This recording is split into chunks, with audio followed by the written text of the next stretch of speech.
Bom dia, pessoal, tranquilo? Hoje a gente vai iniciar o nosso sistema de transmissão ao vivo, né? Devido a essa pandemia aí do coronavírus, nós vamos transmitir as aulas ao vivo e quem não conseguir assistir a aula ao vivo, né, poderá assistir lá no portal de ensino depois, tranquilamente, né? A nossa ideia é ajudar o aluno aí nesse momento difícil aí que estamos passando. Então, essa é a nossa aula inaugural no sistema de transmissão ao vivo, mas daqui para frente aí serão todas dessa forma, beleza? Então tá. Galera, hoje a gente vai ver um conteúdo muito importante para concursos públicos, tá? Que é o sistema operacional Linux.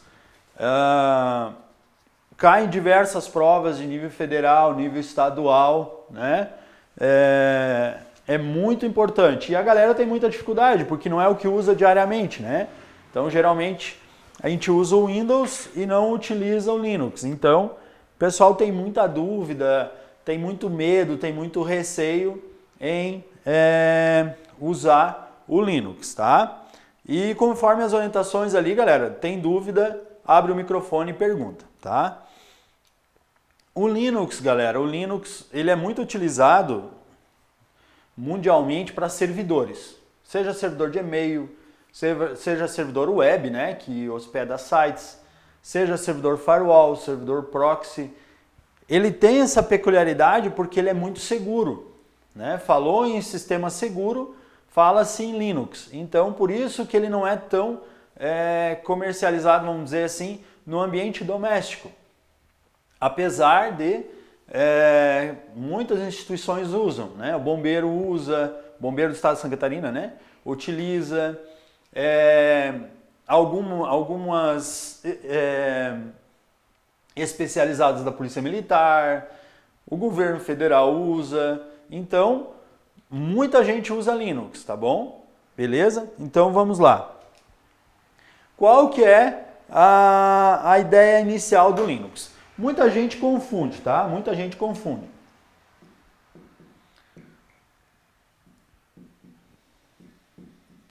Linux, diferente.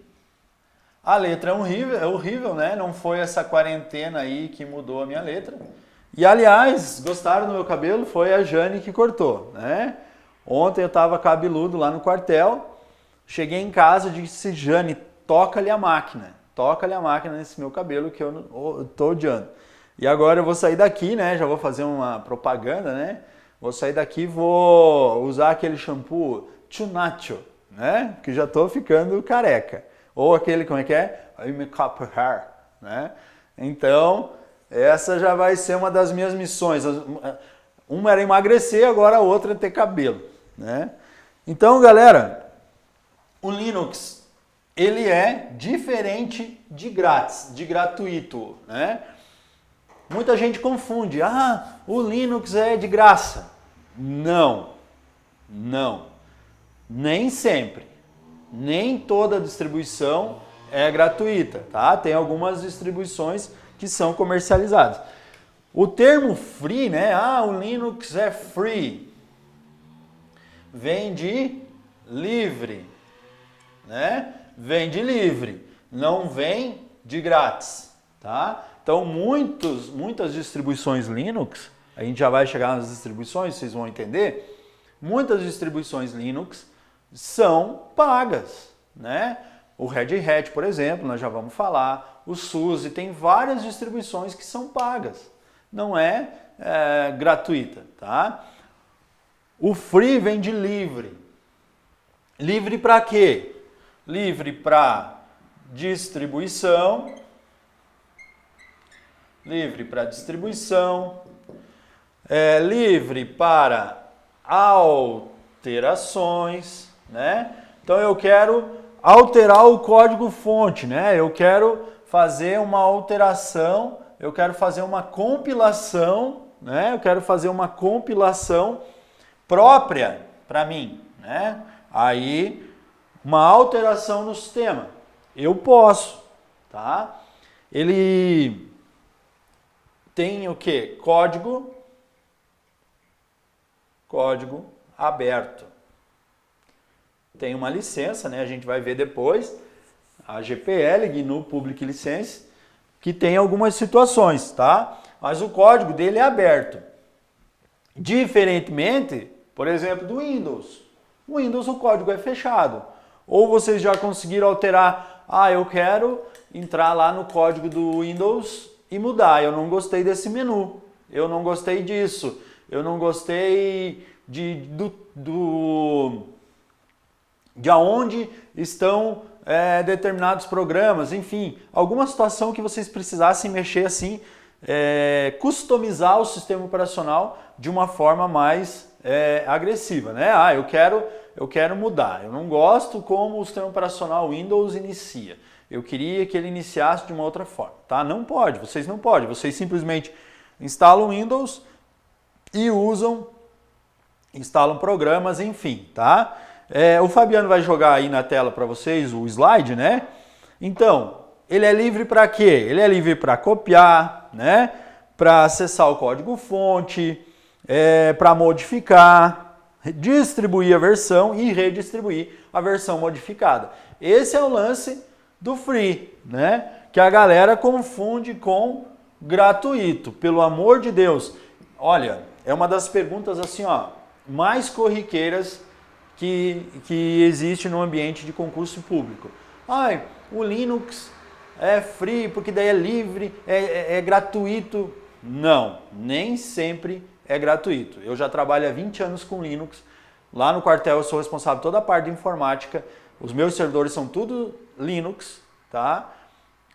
Não caiam nessa. Essa é uma perguntinha boba aí de várias bancas aí que fazem, tá bom?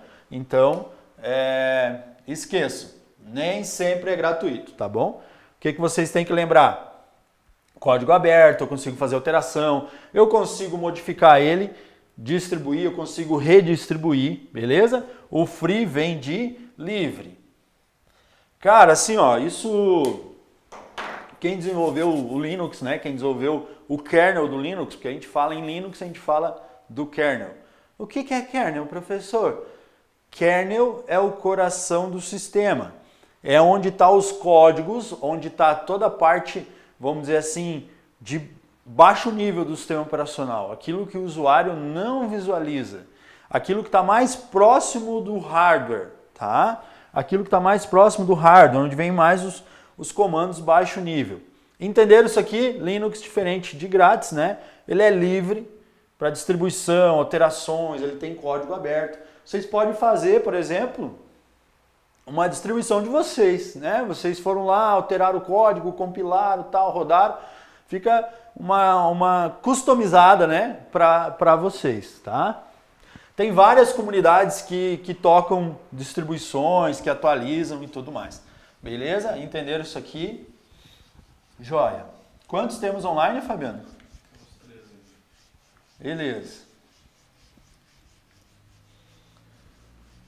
Depois da aula, vocês me dão um feedback de como que foi. Eu espero que tenha ficado excelente essa parte aí da transmissão ao vivo.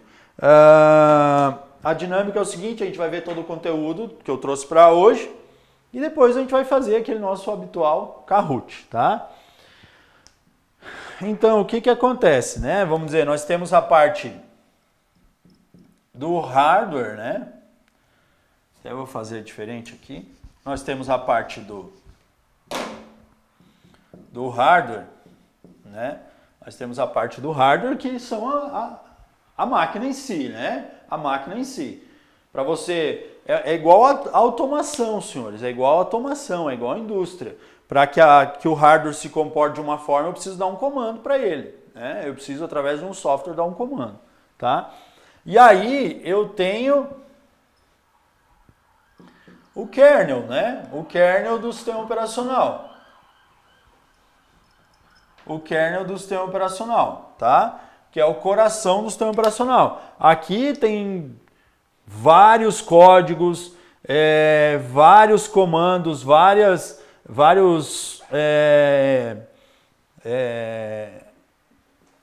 comandos de baixo nível para conversar com a máquina, tá? Beleza? É isso que vocês têm que entender nesse momento. Depois, eu tenho a outra camada. Eu tenho aqui a camada, por exemplo, eu tenho o que roda em cima do kernel, né? No caso do Linux, por exemplo, sei lá, eu tenho o Shell, né? E aí, depois eu tenho a interface gráfica do usuário. É só para vocês entenderem, né? O kernel, ele fica o quê? É o que dá os comandos para o hardware, né? O que fica bem próximo ali, é o que interpreta o hardware, é o que dá os comandos para o hardware, tá? Beleza? Joia? Só para vocês entenderem mais ou menos, isso aqui já é uma questão mais complexa, né? O que pode vir na sua prova de concurso? Ai, qual é o coração do sistema operacional? É o kernel, é o kernel. É onde a maioria, é onde os comandos, né, de baixo nível, né, com a máquina, estão onde estão. Beleza? Entenderam essa parte? Tranquilo. Joia, então, gravem. Linux é livre, mas não é, nem sempre é gratuito. Vamos lá. O Fabiano vai pôr para vocês aí, muita gente confunde o Linux. Meu Deus. Com o Unix. São dois sistemas operacionais diferentes. Quais são os sistemas operacionais mais comuns hoje, né? Nós temos o macOS, né? O macOS, o Windows, o Linux, o Unix, né? O Linux e Unix. E daí nós temos os mobile, né? Nós temos o Android e o iOS. Esses são os sistemas operacionais mais conhecidos hoje do mobile, né? Do mobile, do tablet, do celular, enfim. Esses já são os sistemas operacionais para computadores, né? PC, notebooks, enfim, tá? Esses dois são menos conhecidos, que são usados mais para servidores, e esses aqui são usados mais no ambiente doméstico, tá bom? Tranquilo isso? Claro que o macOS, por exemplo, você usa lá no Macintosh, até recentemente você pode até instalar, se o chipset for Intel, da placa-mãe, do processador, enfim, tem alguns pré-requisitos, você pode instalar o macOS sendo numa outra máquina, não sendo uma máquina Mac, né? Mas o macOS geralmente vem no Mac, né? E aí o Windows, né, que vocês conhecem, o Linux e o Unix. Outra situação importante, o slide tá para eles lá, Fabiano? Beleza. Então, olha só. A licença GPL, né? A licença GPL que eu acabei de falar, GNU Public License, né? Permite que o autor distribua livremente o seu código, tranquilo. Se foi lá, desenvolveu, você pode distribuir livremente. Até pouco tempo atrás você recebia um CDzinho do Ubuntu em casa, gratuitamente, você só precisava fazer um DVD, perdão, você precisava só fazer um cadastro lá no site. Então os caras estavam distribuindo livremente e gratuitamente nesse caso, né? O Linux ele é multitarefa, então o que acontece? Você pode abrir muitas tarefas simultaneamente, né? Eles copiam o meu mouse aqui. O Linux ele é multitarefa, tá? O que acontece? Ele pode executar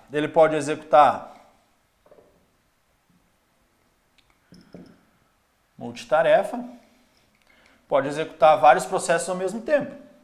Tarefas, processos. Galera, se habituem que no meio da informática, né, cada tarefa lá é um processo. Você abre o Word, por exemplo. Você abriu o Word, né? Você abriu o Microsoft Word. Ele vai gerar um processo. Ele vai gerar um processo lá na memória.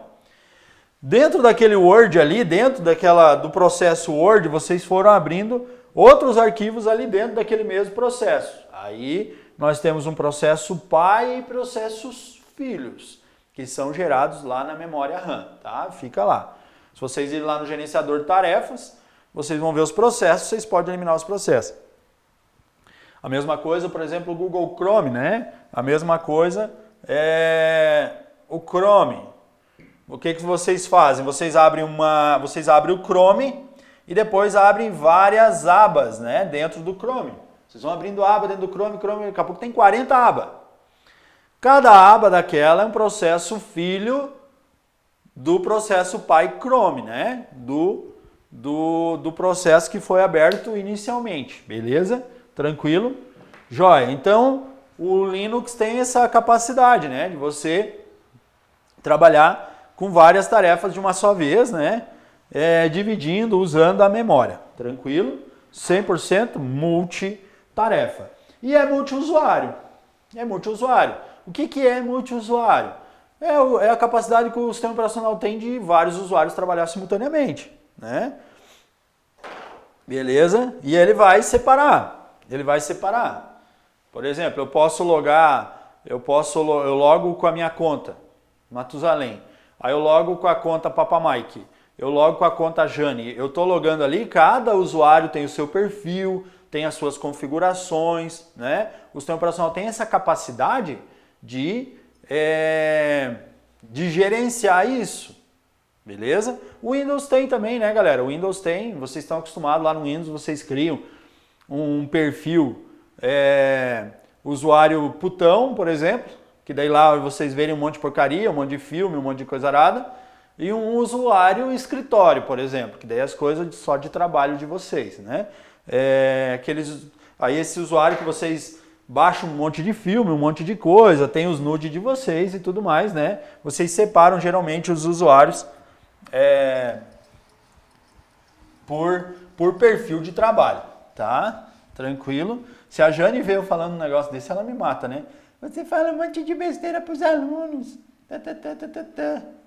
Beleza, sorte que ela não está aqui. Então vamos lá. Joia. O que mais que vocês têm que saber? Então, multiusuário, multitarefa, seguro, galera, seguro. É um sistema operacional extremamente seguro. Ai, mas ele é livre de vírus? Não, nenhum sistema operacional é livre 100% de vírus, mas o Linux ele é muito seguro, tá? Ele é muito seguro. Como eu disse, a maioria desses servidores que vocês acessam na internet, eu não consigo dizer agora a porcentagem, sei lá, se é 86%, 90% dos servidores que vocês acessam é Linux. Hotmail.com é Linux, um exemplo. Google é Linux. Então a maioria dos servidores que vocês utilizam hoje da web, seja para nuvem, e-mail, sites, streaming, enfim, é Linux. Por quê? Por causa da segurança, por causa da robustez, por causa do kernel, que é um kernel bem parrudo, tá bom? Claro que o hardware interfere também, né, galera? Não é só o software, é um conjunto. É um sistema computacional, hardware, software, recursos, aplicativos, enfim. Tá? Vamos seguir. Beleza. Joia. Daí só orienta ali, Fabiano, por favor. Vamos lá. Distribuições Linux. O que acontece? O Linux, como eu falei, né, o Linux, ele sofreu, vamos dizer assim, como ele tem código aberto, ele sofreu mutações, né? Como pegaram o código inicial primário, o kernel do Linux, e foram desenvolvendo distribuições, tá? Então, o Linux, basicamente, é o kernel. Aí muita gente, por que é Linux? Por que o nome é Linux, né? Por que o nome é Linux? O cara que desenvolveu esse kernel é o Linus Torvalds. Tá? O cara que desenvolveu o kernel do Linux, né? O Linus Torvalds, tá? Basicamente com essa mentalidade, né? De ser livre, porque o Linux ele já foi desenvolvido em cima da internet, né? Ele é pós-Unix, ele é pós-Windows, tá? Então, o Windows, por exemplo, é pago, né? É pago e não é código aberto. Então, o cara teve essa mentalidade. Não, o nosso vai ser diferente. Eu vou desenvolver um kernel parrudo, um kernel top, mas vai ser código aberto, tá? E aí, o sistema inteiro, né? O sistema inteiro, dependendo a interface gráfica, o shell utilizado, os aplicativos, enfim, aí tem as distribuições, tá? Vamos dizer o seguinte, eu desenvolvi uma distribuição chamada Papamike, né? Eu fui lá, mudei tudo o código do Linux, ajeitei isso, ajeitei aquilo do jeito que eu queria, a interface gráfica, eu não quero usar o KDE, vocês já vão ver as interfaces gráficas, eu não quero usar a interface gráfica X, eu quero usar a interface gráfica Y, né? Então, eu personalizei e criei a minha distribuição, isso é distribuição, eu peguei o kernel e compilei e criei outras nuances, tá? Então ali nós temos algumas distribuições Linux. Ai, Matuza, por que nós temos que ver isso? Porque eles vão falar lá na sua prova, eles vão falar lá na sua questão e vocês têm que saber.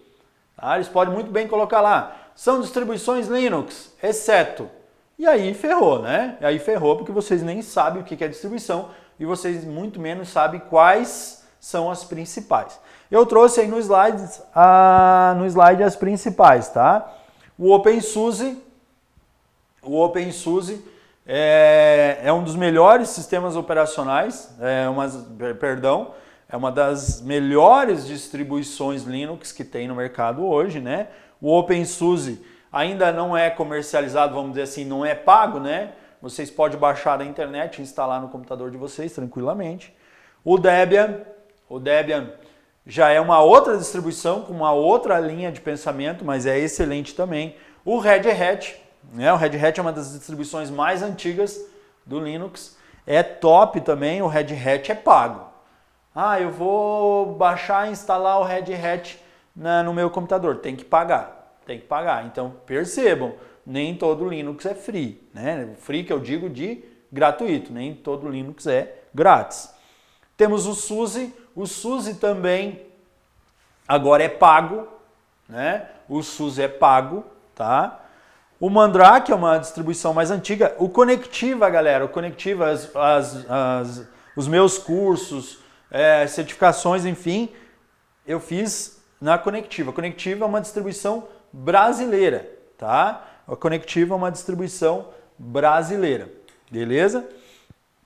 E aí teve o Mandriva, que veio depois, né? O Conectiva chegou a um ponto ali que parou a atualização, aí veio o Mandriva, né? E o Slackware, tá? Essas são as principais, tem muito, tem o Ubuntu, né? Tem outras, o Ubuntu é muito usado, até eu vi agora num edital ali que os caras estão cobrando o Ubuntu, né? Então o que acontece? O Linux é o kernel, é o coração.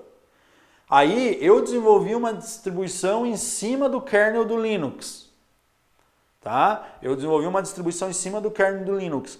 Alguns comandos padrões do Linux mudam. Alguns aplicativos que vêm instalados padrões mudam. Algumas situações mudam. Alguns arquivos de configuração, o local muda. Ou ainda é criado algum outro tipo de arquivo de configuração. Então, cuidado. Ai, professor, eu vi que lá na minha prova vai cair o Ubuntu. Estuda o Ubuntu. Porque daí tem algumas peculiaridades que são do própria distribuição Ubuntu. Tá? O padrão do Linux, por exemplo, a gente vai ver hoje. A gente vai ver o padrão. Mas às vezes alguma coisinha muda, tá? Então, cuidado. Por exemplo, a mesma coisa, o OpenSUSE, o Red Hat, alguma coisa muda. Mas todos são distribuições Linux, beleza? Baseado em kernel Linux, tá ok? Vamos seguir, tá? Qualquer dúvida, abre o microfone e pergunta, beleza? Tranquilo? Vamos lá. Os sistemas de arquivos. Os sistemas de arquivos que o Linux usa. Professor, o que é sistemas de arquivos? Que vocês... eu acho que a gente já falou alguma coisa em outras aulas, mas daí do Windows. Eu não sei nem se nessa turma do INSS, não, mas a gente falou alguma coisa de sistema de arquivos.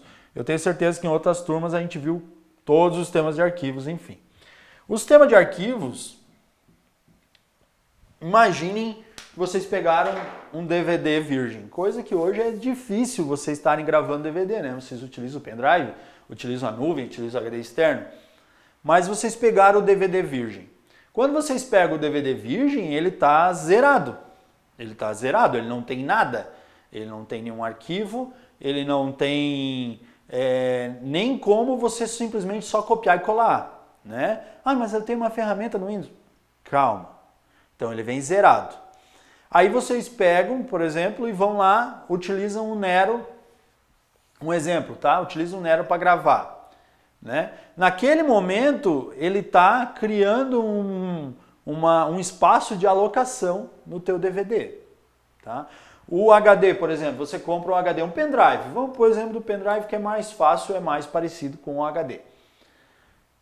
O pendrive, quando vocês pegam o pendrive, ele vem zerado. Daí vocês clicam lá com o botão direito do mouse e formatar. Quando vocês clicam em formatar, ele aparece assim, NTFS, o sistema de arquivos, NTFS ou FAT32, que são os principais ali no ambiente que vocês estão, que é o Windows. Tá? Se vocês formatarem, por exemplo, com o NTFS, ele formata de um jeito. Toda a parte de espaço de alocação, a forma que vai ser alocado os arquivos, os tamanhos que podem ser alocados os arquivos, tá? A gente diz que as caixinhas, as gavetinhas, aonde vai ser colocado os arquivos. Esse é o sistema de arquivos. Então, por exemplo, se vocês formatarem o pendrive de vocês como NTFS e vocês colocarem lá no rádio do carro, provavelmente não vai tocar. Porque, por padrão, o rádio do carro utiliza FAT32. Tá? Outro exemplo, se vocês formataram com FAT32 o pendrive de vocês e vocês foram copiar um arquivo de 4 GB, acima de 4 GB, de 4 GB ou mais, não vai copiar. Por quê? Porque o sistema de arquivos não aceita. Tá? Se foram copiar um filme que vocês baixaram da internet, 4 GB, vão copiar para o pendrive e não vai copiar. Por quê? Porque o sistema de arquivos FAT32 não aceita arquivos de 4 GB ou mais. Um arquivo único no caso. Ah, mas o meu pendrive tem 8 GB e eu coloquei 50 arquivos lá dentro. Tranquilo, querido, só estou dizendo que você não pode colocar um único arquivo de 4 GB ou mais. O sistema de arquivos, o qual foi formatado aquele pendrive, limita isso. Tá? Então é a mesma coisa. Lá, quando vocês se vocês fossem instalar o sistema operacional Windows na sua máquina, vocês iam formatar o HD como NTFS. Por quê? Porque NTFS é o padrão do Windows. Tá? E aqui no Linux tem alguns padrões. O Fabiano vai jogar o slide para vocês aí. No Linux nós temos alguns padrões, tá? Então, como que eu vou instalar o sistema operacional Linux na minha máquina? Como que eu tenho que formatar o HD? Então, tem os sistemas de arquivos que são padrão, né? Que são padrões, que são originários, que são nativos para serem utilizados, que tem que ser utilizados no Linux, tá? O ext3, né? O primeiro aí, o ext3, ele é mais antigo. Ele é mais antigo. Hoje, quase ali a hora que você vai instalar um sistema operacional, eu acho que nem sei se está ali mais essa opção, tá? Mas ainda é utilizado. Tinha ainda o ext2, né? Que era anterior ao ext3. O primeiro Conectiva que eu instalei foi uma versão... agora não lembro, cara, isso é 98, 99, mas era uma versão 3.0, né? Versão, parece que era Guarani. Eu não me recordo agora direito o nome da versão do Conectiva, acho que era Guarani, mas era a versão 3.0 e ainda era usado o ext2, né? Aí o ext3 estava surgindo, enfim e tal. O ext3 ele já tem um sistema de proteção, que é o Journaly, né? Então eu tenho um log de tudo o que aconteceu ali no arquivo, no HD. Ele tem algumas medidas contra falhas, né? O sistema de arquivos, beleza? O ext4, né? Aí eu tenho integridade do journal, suporte a tamanho maiores de arquivos e volumes maiores, né? Partições maiores no HD. Galera, assim, ó, vocês estão entendendo o que é sistema de arquivo? Eu preciso de um sistema de arquivo no meu HD, um sistema de arquivo compatível com o sistema operacional que eu vou instalar. Então, no caso do Linux, eu preciso tipos de sistemas de arquivo para que funcione. Ah, eu tenho um HD formatado com sistema de arquivo NTFS, que por padrão é utilizado no Windows. Vai funcionar para o Linux? Não vai funcionar. Eu tenho que formatar as unidades que eu quero instalar o Linux com esse sistema de arquivo. Beleza? Pergunta bem bobinha. São os sistemas de arquivos utilizados no Linux, exceto. Aí o camarada vai falar lá, vai colocar o ext3, ext4, vai pôr o XFS, vai pôr o RazerFS, tá bom? Beleza?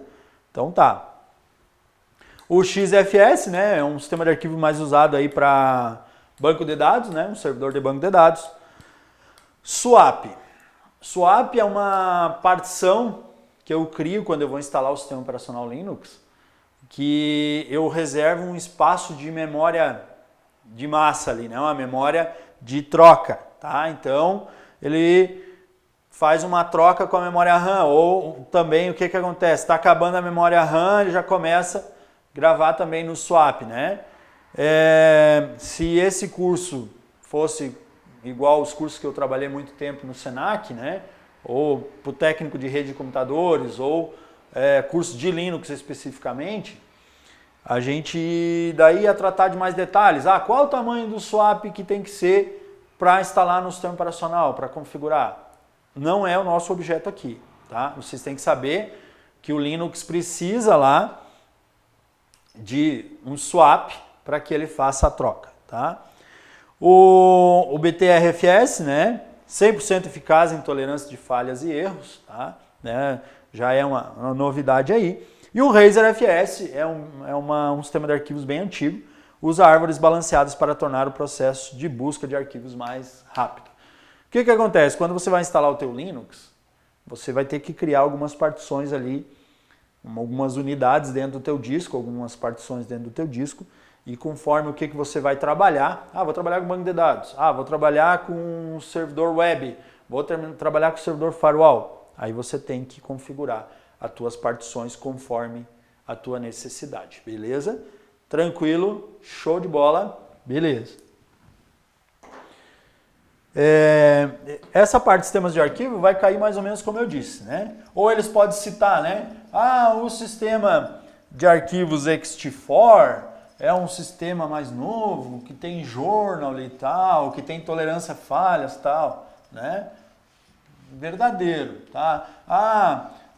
Todo o sistema operacional ali, Linux instalado, precisa de um swap, tal. Verdadeiro, tá bom? Fechou? Tranquilo, sistemas de arquivo. Lá no Windows é mais tranquilo, né? A gente tinha o NTFS e o FAT32. O NTFS são versões mais novas do Windows e o FAT32 era usado em algumas versões mais antigas, né? Beleza? Vamos seguir. Joia. O Linux, senhores, ele tem, por padrão, né? Por padrão, ele tem dois padrões ali. Nós temos dois inicializadores de gerenciadores de boot. Tá? O que é um gerenciador de boot? A hora que vocês ligam ali o computador, logo após o post, né? O que é o post? Power on self-test. Logo após aquela verificação do hardware, a máquina vai o quê? Bootar, né? A máquina vai inicializar. Beleza?